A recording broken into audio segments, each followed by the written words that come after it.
You're listening to Inclusive AF with Jackye Clayton and Katie Van Horn.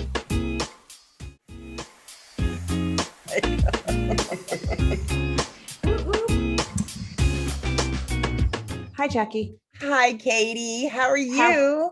It's Friday after, well, it's not afternoon yet, almost afternoon. It's afternoon for you. Yes. I do have a meeting at 3:00 on site at a client downtown, but we'll leave that be for a moment. So let me hurry and welcome you to the Inclusive AF podcast. I'm Jackye Clayton. And I'm Katie Van Horn. And we are doing this, people. So I think we're going to talk about a couple different things today, but really the overarching theme, Is I overarching or underlying? Underlying. Thank you. Okay. That's better. Yes. Thank you. Thank you for that correction. The underlying theme that overarches this episode is and are they the same thing? And are they the same? Is really about kind of the control of women's bodies, control of women's actions at work.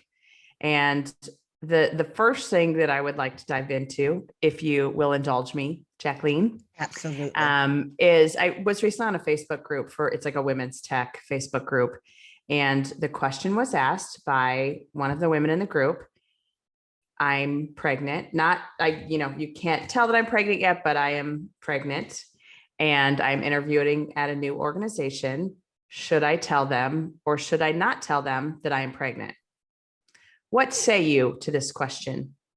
No, don't tell them. And the response, I'm going to put on my pearls and my cardigan for a moment, if you will. And what I'm going to respond to you is, us HR people know that it's illegal to discriminate against someone who is pregnant. So why would you say that, Jackye? Because it's none of your business. Listen, there are some things. None yet. We're going straight into the listen comment. There are just some things that are not, because you're interviewing for a job based on the experiences. Those types of things are not a part of your requirements that need to be met for the job. If you can meet the requirements of the job, apply for the job. Those kind of conversations, just as much as you wouldn't say, by the way, I'm married, I have 3 kids, I live in a house, I drive a Nissan Sentra. You wouldn't give them all of that information because some of that information is just personal. It's just personal. So there are things that are private that you don't have to share, that's between you and your doctor or you and the insurance company, that don't need to be communicated, I don't think. And because what happens is then you'll see just the biases kick back that would prevent you from getting hired, even though you are eligible to be hired. You are someone who fits the description, can do the job. There is some assumptions. Now, as someone who has had one really horrific pregnancy, I quit my job like 3 months in because I thought what I was going through was a permanent condition. Like I thought morning sickness was a permanent condition. There were some things that were going on that caused me I just quit my job right away. But then there are some people that I know who, went to work every day, never had any problems, never have any, there's a lot of unknowns that you don't even know. And that's another reason why it's important, because I think pregnancy means something different for everyone. Meaning, yes, you are with child, but you don't know all of the other things that are going to go along with that. So you're making assumptions, they're making assumptions. And I think some things need to be personal between you and your doctor. I don't think my medical condition should be a part of that conversation unless it's going to get into the way of my job, which at this point, it sounds like, doesn't seem like it would. Well, I love what you just said about all that you said, I think is spot on. I love what you just said though, about you wouldn't tell them that you are married and have 3 kids. And I think that's the piece that sometimes people get confused by, is that they have to share that information. And I'm going to take off my pearls and my cardigan now and say, as much as we want to live in a society that believes that everyone's going to follow the rules and everyone's going to do all the things that the company says they will, how many times do we see situations where people are fired from their job because of, I'm using air quotes, poor performance, which is really you have a newborn or you are pregnant and not feeling well or whatever it might be. And so I think there's just this underlying fear. And I think that fear is absolutely justified because of exactly what I said, because of the bias that occurs and that we know occurs. I just think I wouldn't share.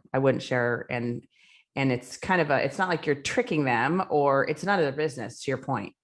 So, I mean, I also don't tell them that I have high blood pressure and that you shouldn't piss me off because I could have a heart attack. Maybe I should. Maybe that's a problem. Maybe I should tell potential employers that. Maybe they would treat me a little bit different through the years. right.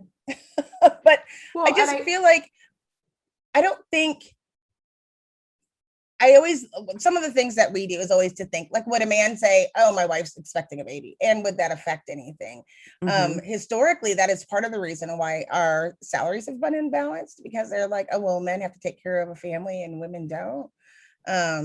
That was the justification of that. And I bet you it wouldn't shock me if somebody said, oh, he said his wife's having a baby, so we need to give him an extra $1 an hour. Would not shock me at all. No. In the slightest. And we know it's happened. I mean, I have absolutely been in a situation where I've had a leader say, he's a family man, so we need to make sure he gets a nice raise, or we need to make sure he gets a promotion over the single woman because, he's got a family to take care of. And of course, that always kind of chaps my hide because I'm that single woman. But hide fully chapped, hide. Fully chapped my bottom. By the way, I want to give you a quick update just because I know you're interested. The Quayle family of 7, actually of 9 with mom and dad, yes, are outside right now. And the babies now have their little thing. Oh, that's on so the top cute. of their head. They're like mini babies now, or like mini me's now. And I don't know how you tell a baby quail, like what gender it is. But I am very curious because I want to know, like, when do they get away from their mama and stop following their mama around like little baby quails, like in the row? Oh, you just see if they have a pink bow or if they have a blue vest on. Oh, okay. Do you have a blue skull cap on or a That's pink right. one? That's right. That's how you tell. That's the answer. Permanent. Yeah. Easy peasy. I don't know what I was thinking, not knowing that. Sorry, that was a quick sidebar.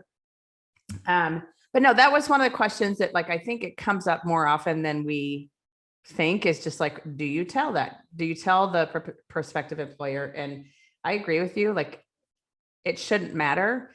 And I think, if you get in the door, you prove yourself and you're doing a great job, and then you have to take maternity leave to have said baby, then, her follow-up question was, if I don't tell them and then I'm hired and then they will just fire me during the probationary period. And I'm like, absolutely. But then you have if you can prove that you're doing a good job and all of these other things, then that's a different conversation that you have with your personal attorney. Thank you. Well, The end. if I put my pearls and my cardigan on, Please. Laura Ashley, of course. Some of the things that you have to remember about anybody who joins any organization can, at any point when you have a certain number of employees, because of the Family Medical Leave Act, there are situations that are out of your control that have nothing to do with pregnancy that could require you to take that time off as well. And it can be, or if you have to take care of a family member, there's different things that go into play with that. I just think that historically we feel guilty. There's this guilt that we're going in and we have situations and we can't speak to that. None of us, and it's not fair to ask somebody to speak to that. And we're trying to get further along. And what is interesting is even at some point, you don't want to work for the place that wouldn't embrace and support you through that process anyway. No. And which is sad that you're going through this process. The fact that you are afraid as you're going through the process, I would tap into that personally at home a little bit and see where that's leading.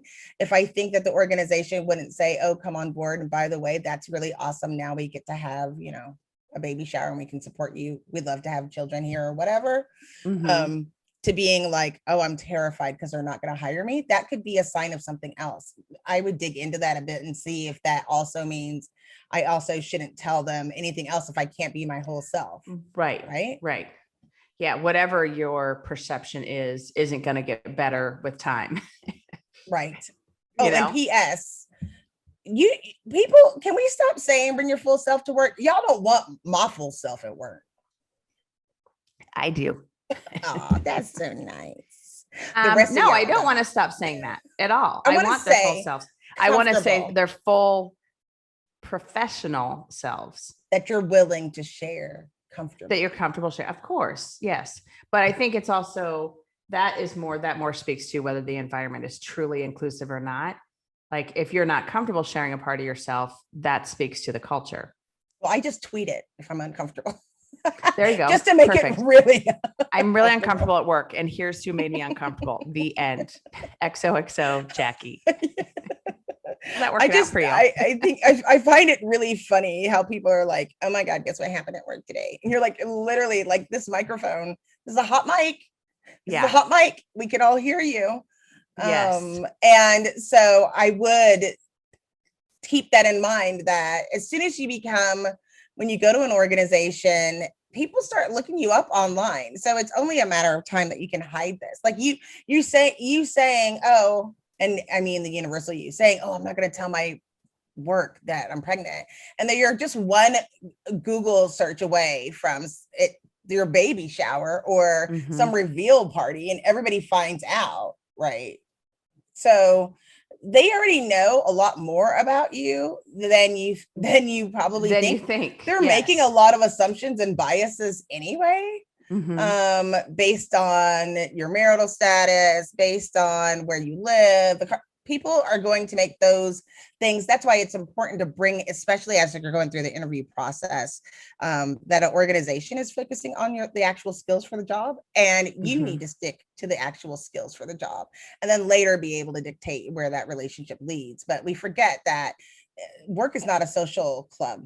This is a place to do a task and to get paid for the services that you are giving to the organization. Love it. So Jackie, what I also want to ask you about is, why don't you just smile more? You know what? Because I'm an angry Black woman. Okay. So this is the second topic. The whole concept of women being told they should smile more at work, or should smile more, period.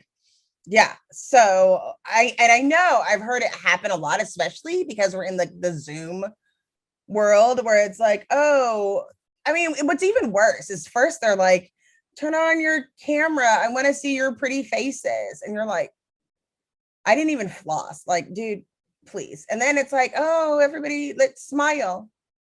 I might not feel like smiling. And I only ask people to smile if I'm like, hey, we're taking a picture. Do you want your grumpy face on? Say cheese. Turn that fan. I don't actually ever do that either. So no, I don't do that either. But apparently someone said, and this was, I won't read all of it, but it says, telling a woman to smile, even if your intent is purely innocent, is dictatorial, and it shouldn't happen. It makes women feel like we are only meant to be happy and pretty. Men are socialized to believe that they have control over women's bodies. This is the result in them giving unsolicited instructions on how we should look, think, and act. And that's bothersome to me. And I feel like, I will tell you, my attitude about this has changed through the years. I think some of the ways that some families were conditioned were different, where that's what you need to do, or you're supposed to smile and be pretty, or some of those things, or, you know, you might say you don't have to be pretty for anyone, right? And then because it's not anybody's business. But I will say, I've been told through the years, like, oh, you know, let me see your smile, or so I was told, you have such a pretty smile, you should use it more. Or it was recently, they said, A man was meeting with a client said, "Oh my God, your smile just made my whole day." When it creeped me out, like I wanted to hang up, because then it just took the whole conversation in this really weird place. Right. Right. Even me at 48, where I just felt like, what are you looking? Huh?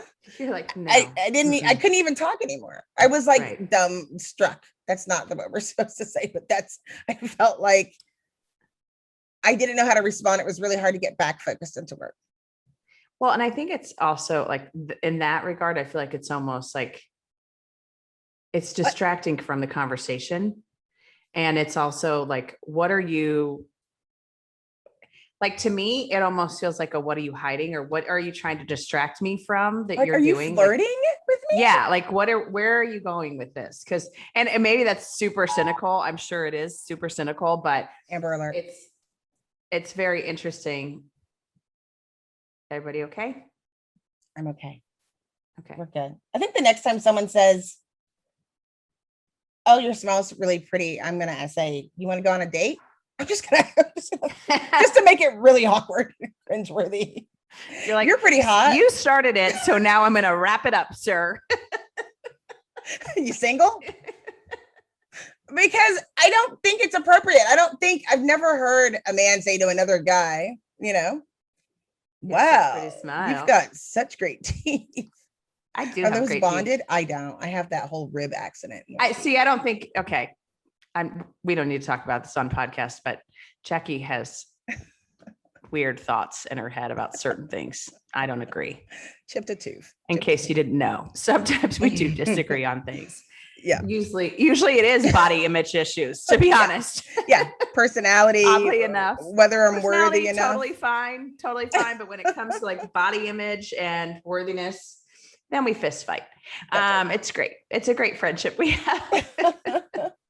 I think it's sad that I'm glad that I have a Katie. I wish more people had a Katie, where you can bounce some of these things off of conversations. And I'm glad that at least the woman who brought this up did have the conversation and started seeing those things.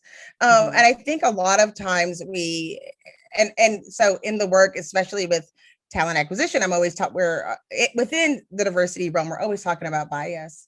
We're also talking about being triggered in different activities. And we talk about personal trauma and going through all of these things that kind of factor into our personality and who we become. And I think it's interesting because the woman had a lot of different things to say, and it makes you sad because you're like, something happened. It's more than just somebody didn't just say cheese at Olin Mills, and that's the only time somebody's asked you to smile. But it does make you feel inappropriate for someone to say, "Oh, let me see you smile," when again, we're dealing with work or a professional situation. My smile shouldn't. But then, especially like in sales roles, or if you're in the hospitality industry, it's a requirement. So I don't know. I just started thinking about it. It's a requirement that you have to smile. The caveat is when someone who isn't your boss, or maybe if you're not in those industries, says you should smile when it doesn't seem to be part of the conversation. Right. Well, and I'm glad you just said it, because I think there's also this piece of, I go, of course, because my HR brain can't help itself, but I go to like, it's not illegal. It's not harassment. It's not discrimination to say you should smile more. It's just icky and creepy. Right. More than anything, you know what I mean? Like, it's not like hey, if you say something like that, it's super, discriminatory or whatever. But it's like that comparatively to, again, what you would say to another peer who is male. It's icky. So what other body image issues do you think like come up for women more so than men? And I'm going to lay one out that just came up recently for me, for a friend of mine. So I do like coaching for like women's groups and go in and do talks for them. Excuse me. And recently I worked with a group and we were just talking about power. and, talking about the impact of power. And one of the exercises is that we do tell me about a time when you did not have power and you felt powerless. And then tell me about a time that you did have power, you felt powerful. And when you start to break down those conversations and start to hear the stories that are shared, it's disturbing, but I mean, it literally is like, again, this power dynamic that we've created for women. And I also would say for other folks in marginalized groups, like, I think there just is such a breakdown between, what is okay and not okay. And what I mean by that is, recent stories I have heard of, I was 21 and the manager would make sexual innuendos when we were traveling or when we were doing this or doing that. And of course you go, okay, well, that is harassment and you need to report that to HR, blah, blah, blah, blah. But at 21, you're coming into a workforce and half the time it's I didn't know any better. I thought this maybe was just how things went. I don't want to get fired. I have no power. Job. And I have no power, period. And I think that's the setup that we have created in so many organizations.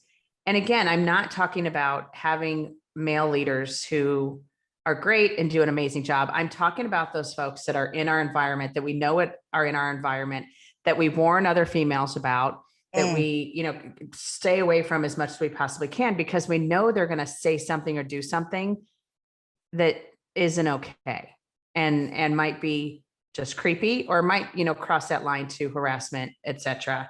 Or, there could be touching, there could be any number of things where you go into more of the assault piece. And so, well, wait, hold on, because last night on Versus, I don't know if everybody knows Versus. It's a show on Instagram, or you have to have the Triller app, which is they're not a sponsor, so whatever. But on Versus last night was Bobby Brown versus Keith Sweat.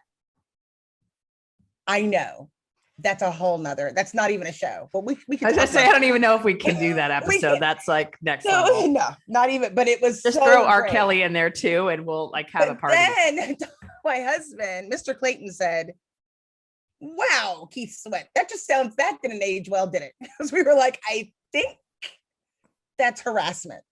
When you think about how people were, how grooming or what's acceptable and how we treat women, some of that stuff creeps over where it's like, you have to say, you have to be able to find your voice. I practiced with my daughter and her friends. I encourage even adults need to practice saying, I hope that wasn't coming from a negative place. It really made me feel uncomfortable.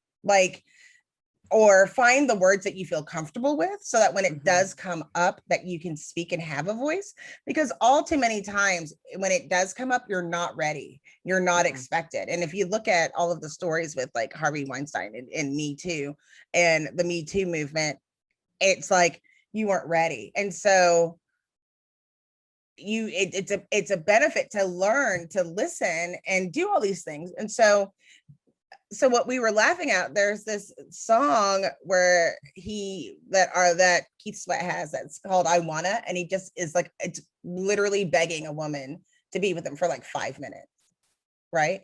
You would never have a song. We were like, oh yeah, that didn't age well. You can't, it's like no means no. That's like the shortest song of all time. It should be like a total of 7 seconds. Right. I wanna, no thanks, I'm good. All right, done. End of song. And then there was another one. It was like, oh, you might be young, but you're ready. No, song done. like the full album, 37 songs, 5 minutes. Like it wouldn't even, it was so inappropriate. But and again, you grew up on that. I grew up on Keith Sweat and Bobby Brown. And it was like, oh, this is catchy. And yeah, I still sing it. Yes. You don't realize. But this is part of the whole thing of like, to your point, like the grooming, what role women play and the power dynamic. Like it all comes back to that power dynamic at work, in society, all of these different places where it is who has the power. Well, and then later, Mr. Clayton told me Does Mr. Clayton know that he does not have power in the household, that you actually are the powerful one in the household? He found out yesterday. Okay. He was going to find out. We've been married for 23 years, which I can thank for 5 of the happiest years of my life. A couple of other ones. Jackie. What? Oh, sorry. So what was funny was it's the same thing, but it's different. So I was out of town this past weekend and I was like, what should we have for dinner? And Mr. Clayton said, well, there's chicken in the oven. And I just stopped and was like, well, what were you going to do with said chicken? And he was like, I don't know.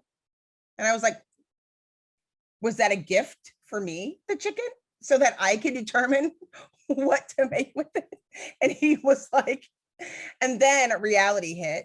And it was like, oh no, I was going to plan on doing something. And I was like, okay, well then go do that thing. Mm-hmm. Now, Mr. Clayton works very hard and he works, and he's a construction manager he's outside all day, rain, sweat, heavy, whatever, comes home, drives 2 hours, whatever. But I sure did watch him make that chicken and it was delicious because it wasn't intention, but I felt powerless. Like I needed to get up and make that chicken, but powerful when I was like, I'm not doing it. But it was hard for me in that moment. It was like a rehearsal for me. Mm-hmm. Even after 23 years, I was like, oh no, you didn't just tell me there's a chicken in the refrigerator. What is this? I'm glad you clarified that it was refrigerator because you said oven before. And I'm like, he Oh, left sorry, raw no, chicken in refrigerator. the oven with nothing. No. Like, that's very weird, Todd. You should really not do that anymore. Pretty sure that's not safe. That's right. Amen. But I also think there's this piece, and I don't even remember who the heck I was talking to about it, but it's like the whole gender dynamics in a relationship and how that works out when you have a man and woman who are married. And, during the courting, women are, making them a plate and fixing dinner and cleaning the house and doing all of these things, thinking, oh, I need to do this to get my man or to Correct. whatever. And then how then they get angry later on in the marriage when the man expects that they're going to continue doing those things. And, 20 years later, she's pissed because he hasn't picked up his socks because he never had to. And he hasn't made dinner in 20 years and he hasn't cleaned the house. And if he does, he's like, look at how amazing I am. I loaded the dishwasher and turned it on and put soap in there. And like how you have to set that up while you're dating. This isn't a, hey, we're going to do all the things while we're dating, then change him. That's not how life works. It is not. But I think that is what is, where we teach people different and they accept things as different and they've changed in the way that we have those roles different. And I, being mom of the year, have always said to sweet baby TJ, I am not raising a worthless man. I am not sending another worthless man into the world. Now, did I say that to my daughter? No. And so can she cook? I don't know, but my son can and clean and do the things. And Hannah does the things, but I was always very particular about it and teaching her various things and understanding, I'm like, okay, well, you're a math major, you can figure it out.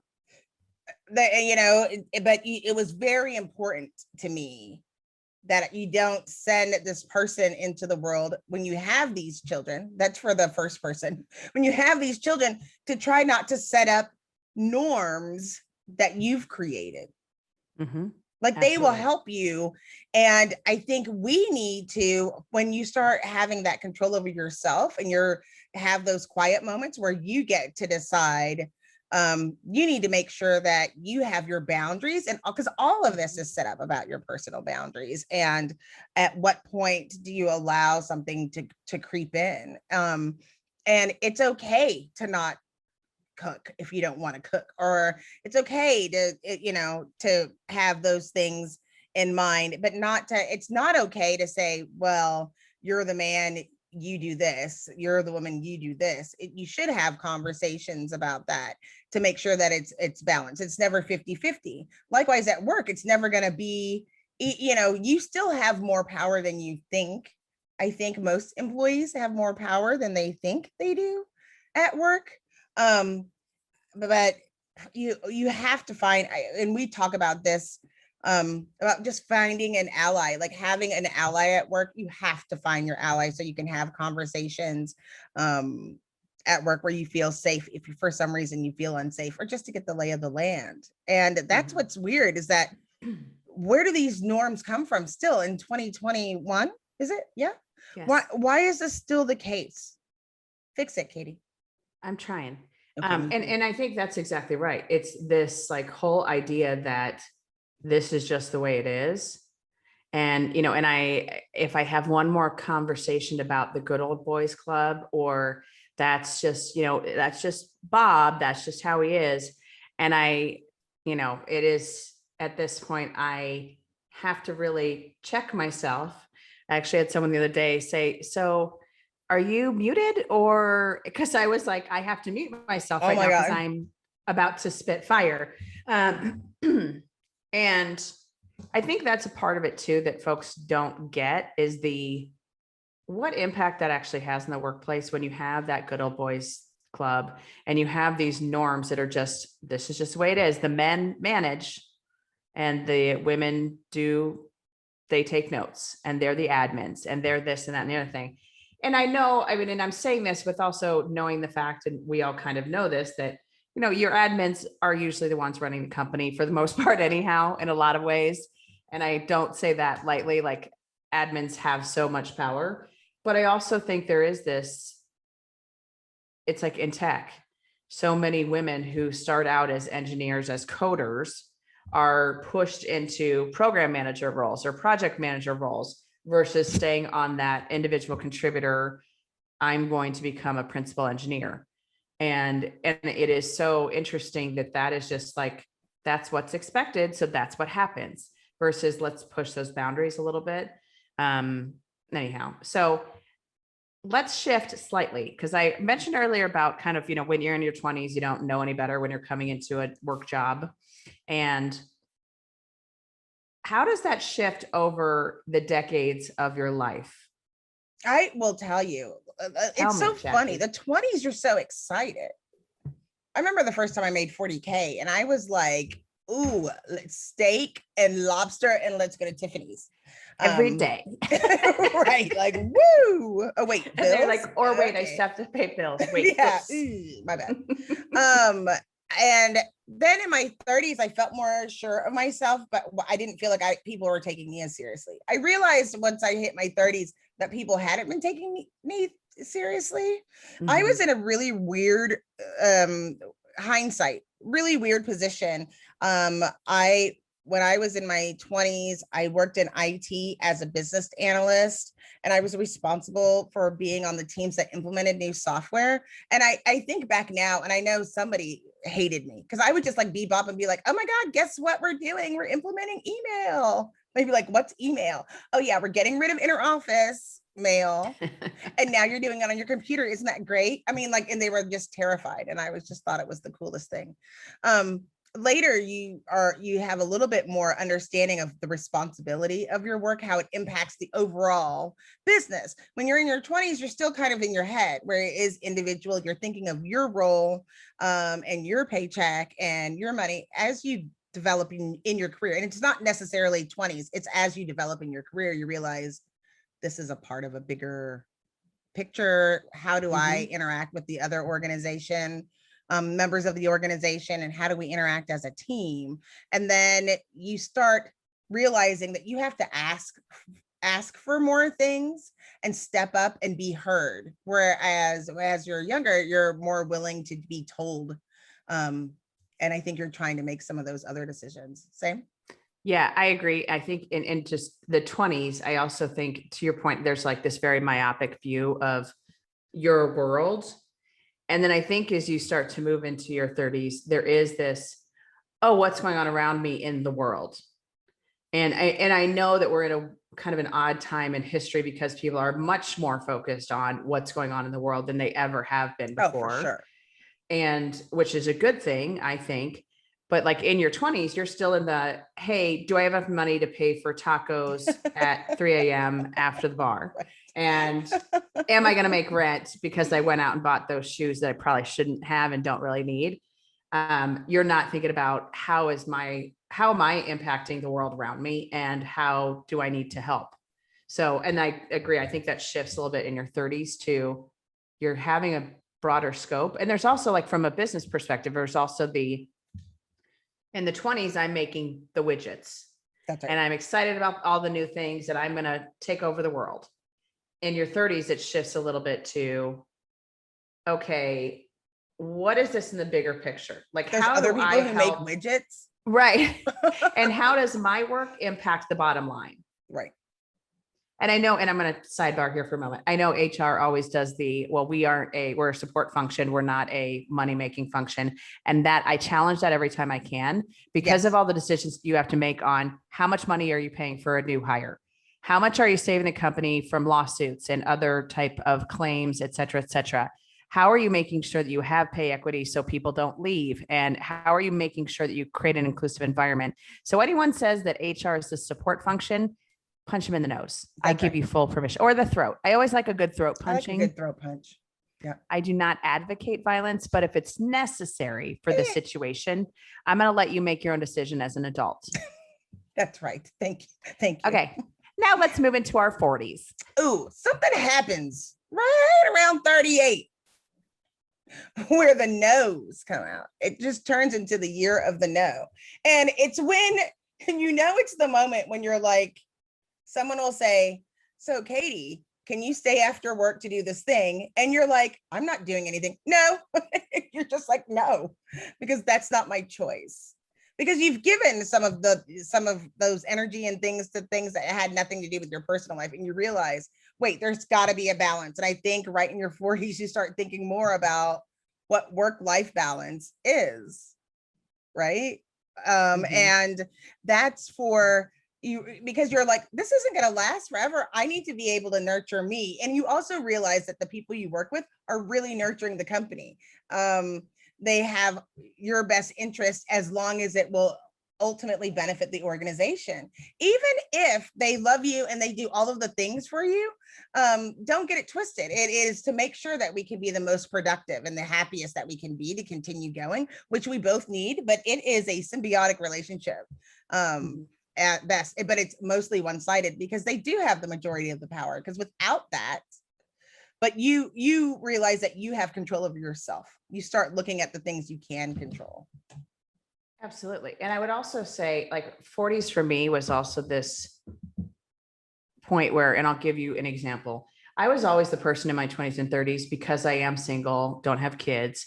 I was always the person I would volunteer to work like Christmas week and all of the holidays and stuff like that. Not weekends, but like holidays, when we needed someone to be in the office because we were a 24-hour operation, or, even during holidays needed someone in the office. And it was because I was like, well, hey, other folks want to be with their kids. They want to do these things. And my family, my parents, many, many, many moons ago decided that we would celebrate our holiday traditions. We celebrate Christmas. And so we would celebrate that the week before Christmas, like the weekend before. Because with 7 kids, them getting married, them having other family obligations once they do get married, blah, blah, blah, blah, blah. And so if we did it the week before, then we wouldn't have to worry about Christmas morning getting up and rushing somewhere, or Christmas Eve having to be somewhere when you want to be with your people. And then in my 40s, I was like, no, like, why do I have to be the one? And not in a like crappy way, but just in a like, no, I also want to like take this time off and have different celebrations with my friends, or, just be decorating my house, or just, I don't bake. So not like I'm baking Christmas cookies or anything like that, but just having that time off. In my 40s, I was like, no, I'm good. You guys can, you all handle this. You've got this. Yeah. But then I think it was also in my 40s was right around when I started to go, how much longer do I want to be in this org? That's right. And this is, I think, it's kind of the HR joke is like in your 40s is when you decide, are you going to be in a CHRO, or are you going to go be a consultant? Because those are kind of your two options. Or are you going to stay in this role and just stay? Because I know a lot of people that are like, I don't want to be a manager. And I've had friends who were like, worked in the same role for 25 years and they weren't managers and they've trained all of their managers. Like, right. I onboarded all of you. Right. It was funny because this was right when this particular person was going to retire. had a meeting with their boss and wanted to confirm some things, and they gave her a spreadsheet to fill out. And she was like, yeah, boo, I created this spreadsheet. Like, I understand that. Like, I want you to do something else. And it was just funny because it had been floating around for like 10 years. And she's like, yeah, okay, on that bottom, like that whole, like, more information about the document. Yeah, I wrote this document. I was the one. Yeah. So you do have to make those determinations on where you want to be in your role, whether it's in any organization. But I think some of it you do start, it's different than what people think, especially when you're working in this multicultural group, because they'll be like, oh, well, don't you want to celebrate and have this little party? And you're like, no, I'm good. No, right. But it is interesting. And I think, we're both in our 40s, so I have no idea what 50s and 60s is going to look like, other than the thing for me also from just a work perspective. It also was, I want to go have more adventures. Yes. I want to travel. I want to go do certain things. I think you're at a point where, you're kind of approaching that empty nest time. And it's not even like, oh, I want to go travel. It's even just like go visit the kids at school or go do whatever. And I think it's also, we're in this space where we all have family members, parents, siblings, whatever. That we're also starting to look around and go, okay, what do we need to prepare, for longer term? And you don't have the how do we right need to amount of approach? energy. You just don't No. have the energy fully. Mm-mm. Like, I was laughing. I have a meeting next week, and the meeting is at 8 a.m. And I was laughing. I was like, they were like, well, 8 is when work starts. I was like, yeah, but I'm not camera ready and voice ready. I have to wake up No. at 6 Right. in order to be like, if you, it's like, yeah, I'm up and I'm at my desk at 8. I usually don't talk to people till 9 at least. Right. And I usually don't like to get on camera until 10. I'm fully made up. I just can't have less control. The caffeine hasn't kicked in, and Right. I'm not putting on my happy face like we talked about. Yeah. You're not smiling at 8 a.m. No, as you should. never. I agree with you. I'm a 9 a.m. meeting start person too. And it's, I'm up at 6:30, 7 o'clock, depending on what time of year it is. Right now, it's earlier than that because it gets lighter earlier. But yeah, I'm up. I'm fully up. I at just 6 don't, o'clock. I need a minute. I need to work on whatever I forgot to do yesterday or need to do before starting the workday today. I need to have some of those things to happen before I can jump in and be talking to humans. I'm thanking God that I made it. I made it. Thank you. Another I made it day. another day. Well, I guess we're Absolutely. doing it. Are we still I doing guess it? we're doing it. Okay. Absolutely. Absolutely. No, and I think that's also, we have, we've kind of, and this isn't an entitlement thing, because I don't want it to come across like, oh, we've done our duty, and so now we deserve this. But there is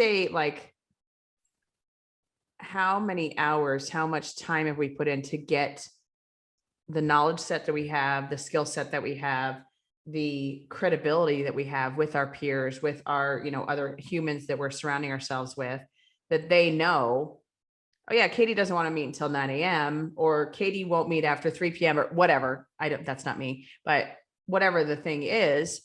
But it's also but they'll get it done. And I know they'll get it done. And I know it will happen and all this good stuff. But you also, what's funny is that when you get into your 40s, you realize finally, oh, guess what? I don't know everything. And some of it you're like, and I'm okay with that. Or but I do know somebody else who knows something.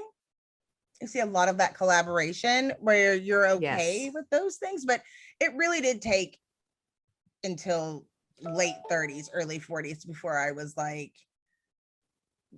the world. And I don't mean that you don't know a lot, because you can be, a subject matter expert, but you just realize the world is so much bigger. And especially in the kind of work that we do, fully recognize on a regular basis that there's no way to get all of it. And there's so many more voices to hear, and new ones every day. So it's another opportunity to do that.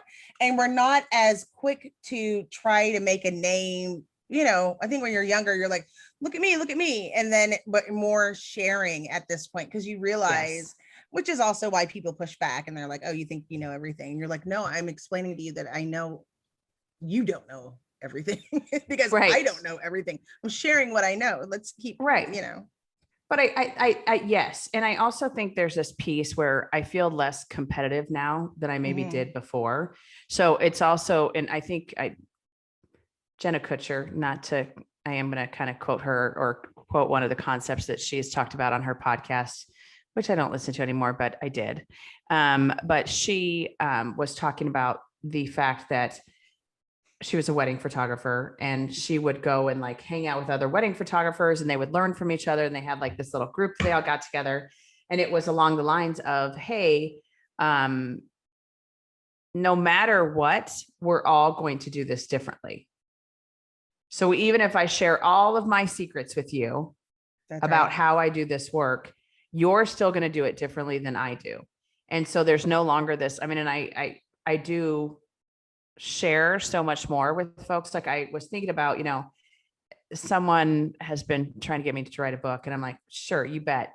But then I was like, oh, well, I don't want to tell them everything. Then I'm going to go out of business. And I mean, which is the most ridiculous thing ever, of course. But I was like thinking that like, if I share all the things that I do with clients, like, is that a bad idea? And it's like, no, like, again, I'm still going to do the thing differently for each client and help them in the specific way that they need. And this is just, again, more sharing. And then also, again, bringing other voices to the table. Absolutely. And I think we also find pleasure in other people's successes instead of jealousy in other people's successes. It brings on hope for all of us. Yes. Well, and I think, again, back to what we do for a living, there's also, I mean, I have shared this before, you've shared this before, like we need other voices at the table because I have my experience, you have your experience. And even when you and I just talk about certain things that are going on in the world, it's like, what do you think about this? What do you think about that? And it's really we're doing this on purpose because we want to learn about each other's experiences, about your perceptions, et cetera. And I think that's why we have all of these conversations and why we've selected the guests that we've selected and asked to join us. It's important to hear all those voices. That's good, Katie. Thank you. So Jackye, yes, what's your one thing from this episode? Our body, our choice, our body, our choice, our body. Sorry, we're dancing now. Try to do a beatbox, but then I remembered I can't. So I just think of that. It's important. Like, don't overshare information that is not in alignment with the job. Just don't on any perspective. You're really not helping yourself out. I know lots of people that like, oh, I had a kind ear. And then 2 weeks later, they're like looking for another job. Just don't. If you have, it's always great to have one ally at work or someone that you really can confide in, but you don't have to share information. And that if you feel uncomfortable about it, though, this is not just one thing, but it kind of is. But if you feel like you're in a situation where you're afraid of the information, really start peeling back the onion on that and seeing if there's something else going on. You might need to change. Might need a job change. Yep. Mine is 40s fabulous. And being in your 40s is a great place to be. And try to get there sooner. And what I mean by that is not try to get to your 40s sooner, but try to get to that place where you know things and you can contribute and add value, and you know the right way to do things and the ethical and all of those different things. And also like make sure you're balancing your own needs and the needs of the organization so that you are taking care of yourself. And you can go on that world trip when you're in your 40s because it's really amazing and you should go all the places. All the places and experiencing it. You'll feel better. You will. All right. So if you would like to listen to our podcast, we're at inclusiveafpodcast.com. You can send us any notes, any questions to info@inclusiveafpodcast.com. And we are on pretty much every podcast platform that you could ever want. And if you want to see our smiling faces, because we're gorgeous. Because we Let me just smile say that. constantly. Constantly grinning. We're also on YouTube. The Inclusive AF podcast is on YouTube. So if you want to watch along versus just listening, you can do that too. We would love to hear a review, a thumbs up, a you're doing great, all those things. We really appreciate them from all of you, and we thank you for listening. I appreciate everyone. Thank you so much. And we'll see you next time. Thanks for listening. Bye. Bye. Ciao, Bella.